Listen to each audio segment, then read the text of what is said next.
Sabe, imagina a seguinte situação. Um marinheiro super experiente sobrevive a um furacão, categoria 5, no meio do oceano. Nossa, É, ele luta contra ondas gigantescas, remenda as velas rasgadas debaixo de uma chuva torrencial, fica dias sem comer, e aí finalmente ele avista terra firme. Ele entra naquelas águas calmas do porto. e é exatamente aí que o navio afunda. Exatamente! Nas águas rasas e que parecem super seguras. É uma imagem muito poderosa, sabe?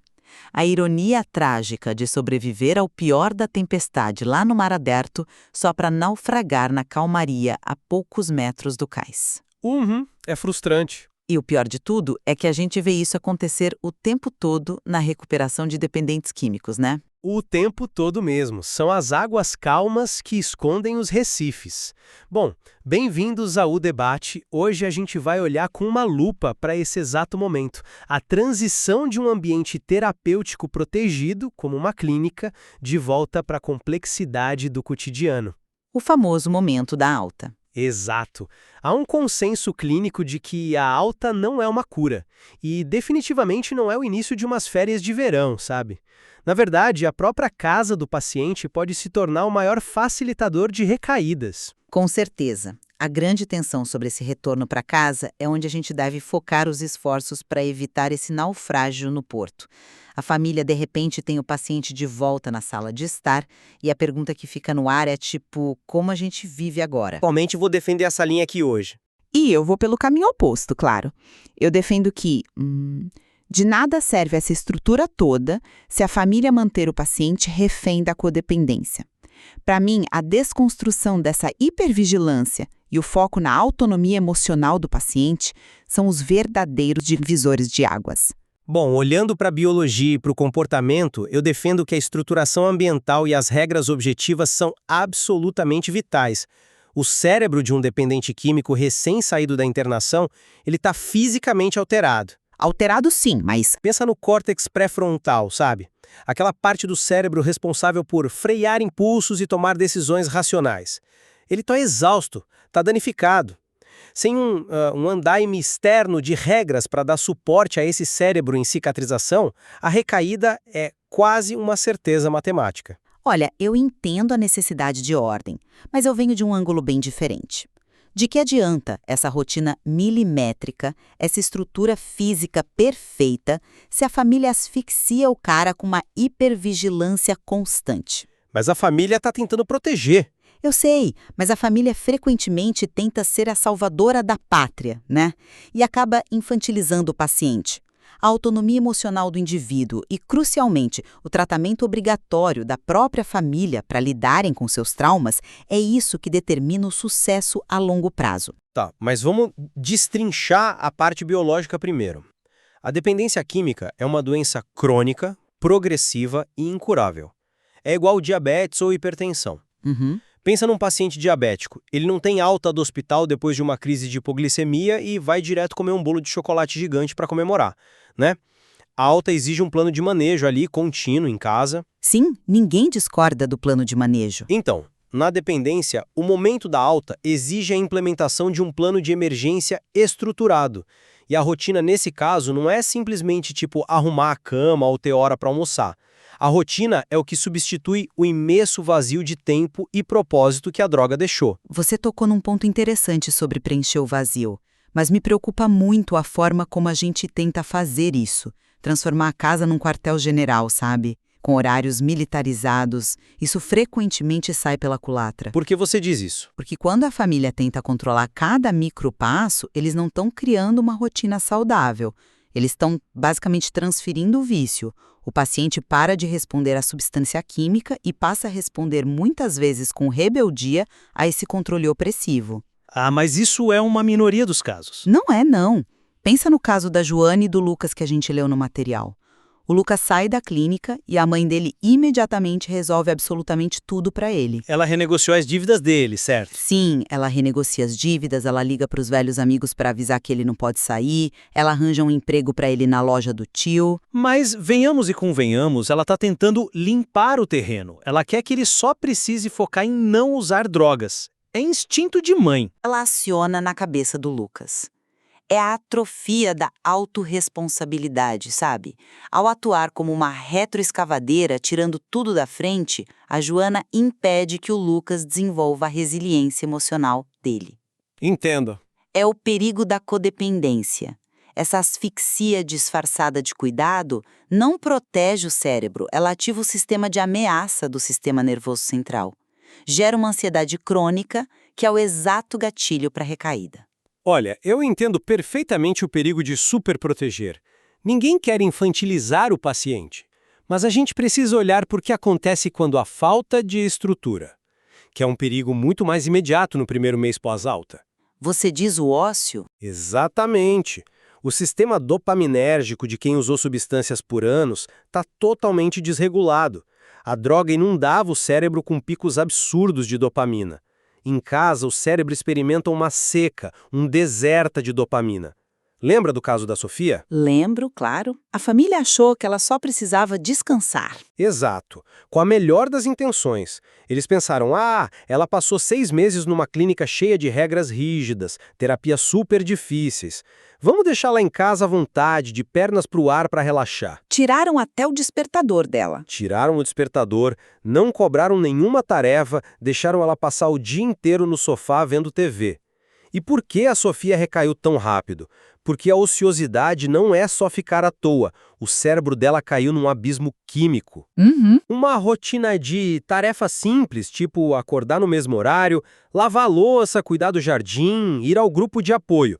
Isso fornece pequenas gotas constantes de dopamina. É a terapia biológica que mantém o cérebro longe do pânico da abstinência. Sabe, a sua leitura biológica da Sofia é super precisa. Eu concordo que o isolamento no sofá é fatal, mas, francamente, limpar a casa, organizar gaveta, ter hora para dormir, essas são as partes fáceis do processo. Fáceis. A maior dificuldade das famílias é manter isso. A família até consegue impor isso por umas semanas, mas o verdadeiro gatilho dentro de casa, na grande maioria das vezes, não é a falta de um cronograma. O gatilho é emocional e reativo. Veja o contraponto perfeito para Sofia, o caso do João. Ah, sim. Onde a mãe aplica a rotina, mas de um jeito completamente desregulado. Desregulado é apelido, né? A mãe do João leu o manual. Ela sabe que ele precisa de horários. Mas como ela executa isso na prática? Ela sufoca o garoto com interrogatórios assim que ele sai do quarto. É uma vigilância pesada. Com quem você estava falando no celular, onde você vai, por que você demorou 5 minutos a mais na padaria, olha no meu olho, deixa eu ver sua pupila. Mas espera lá, a mãe do João foi enganada por ele dezenas de vezes durante a dicção ativa. Dinheiro sumiu de casa, mentiras foram contadas o tempo todo. O medo dela não é inventado do nada, é baseado no histórico dele. O medo dela é 100% legítimo. Ninguém tira a dor dessa mãe. Mas a gente precisa focar em como isso afeta o João agora, no presente. Quando a mãe faz esse interrogatório, a amígdala do João, que é o centro de medo do cérebro, acende como uma árvore de Natal. Ele se sente atacado. Totalmente. Ele não ouve o cuidado materno. Ele ouve uma acusação direta. Ele se sente numa sala de interrogatório policial na própria sala de estar. Isso gera um pico instantâneo de cortisol. Para um cérebro em recuperação, esse cortisol crônico é insuportável, gera reatividade. Exato! Aquele ambiente de tensão, onde todo mundo pisa em ovos, é um gatilho tão potente quanto deixar uma garrafa de vodka aberta na mesa de centro.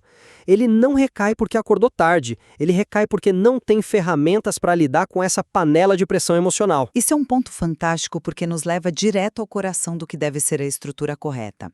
O erro da mãe do João não é ter regras. O erro é agir baseada puramente na emoção e na ansiedade. Ela não está aplicando regras lógicas. É por isso que, clinicamente, a gente não usa regras vagas. A gente usa ferramentas comportamentais objetivas como o conceito SMART, sabe? Regras que são específicas, mensuráveis e temporais. Tá, mas me dá um exemplo bem prático de como isso muda o dia a dia ali na trincheira da casa. Pensa na analogia da louça e do carro. Se a regra for só um vago, você tem que se comportar, O dependente vai interpretar como quiser, né? Ah, eu só bebi uma cerveja, mas eu não briguei com ninguém e eu me comportei. A famosa justificativa. Sempre. Agora, se a regra combinada, de forma transparente, for: a sua tarefa é lavar a louça todas as noites. Se a louça não for lavada, a consequência é que você não usa o carro da família no fim de semana. Acabou. Sem drama. Sem grito, sem chorro, sem olha no fundo do meu olho. É pura causa e efeito. Se ele não lavar a louça, a mãe simplesmente guarda a chave do carro. Isso não é uma punição. É a reconstrução da moralidade prática. Lembra do córtex pré-frontal danificado? Sim, os freios do cérebro. Isso, são as pastilhas de freio. O vício gastou tudo. Essas regras familiares claras e consequências lógicas são o freio de mão de emergência. A família puxa o freio de mão externo até que os freios internos dele funcionem de novo. A sua analogia do freio de mão é brilhante na teoria, viu? Mas na vida real, se você puxa o freio de mão o tempo todo, o carro capota, ou nunca mais sai do lugar. Mas limites são essenciais. Eu concordo plenamente com limites. Sem limites não tem relação humana, muito menos recuperação. Mas existe uma armadilha muito bem documentada aqui, que é o rodízio de vigilância. Sabe o caso do Carlos? Ah, aquele que a família inteira montou uma operação de guerra para vigiar ele? Exatamente. Literalmente montar uma planilha no Excel, cara. O pai levava até a porta da terapia, a irmã rastreava o GPS do celular, a mãe checava as gavetas do quarto todo dia. E qual foi a mecânica na cabeça do paciente? Ele se rebelou. Pior, ele parou de focar a inteligência na própria recuperação e passou a usar toda a astúcia de adicto dele para burlar o sistema de segurança da família. Achou um jeito de falsificar o GPS, arrumou um celular escondido. Mas isso aconteceu porque a família perdeu a mão no nível de controle. Aconteceu porque a família confunde apoio com controle absoluto. E o motivo disso é que a família também está doente. A codependência é uma patologia muito real, sabe? A família tem um estresse pós-traumático não tratado depois de anos de loucura. Nisso nós concordamos 100%. Então, se esses familiares não forem sentar a uma sala de narana ou de amor exigente para tratar a própria doença, dar para eles um manual de consequências lógicas é dar uma arma na mão deles. Famílias traumatizadas não aplicam consequência lógica, elas aplicam vingança disfarçada.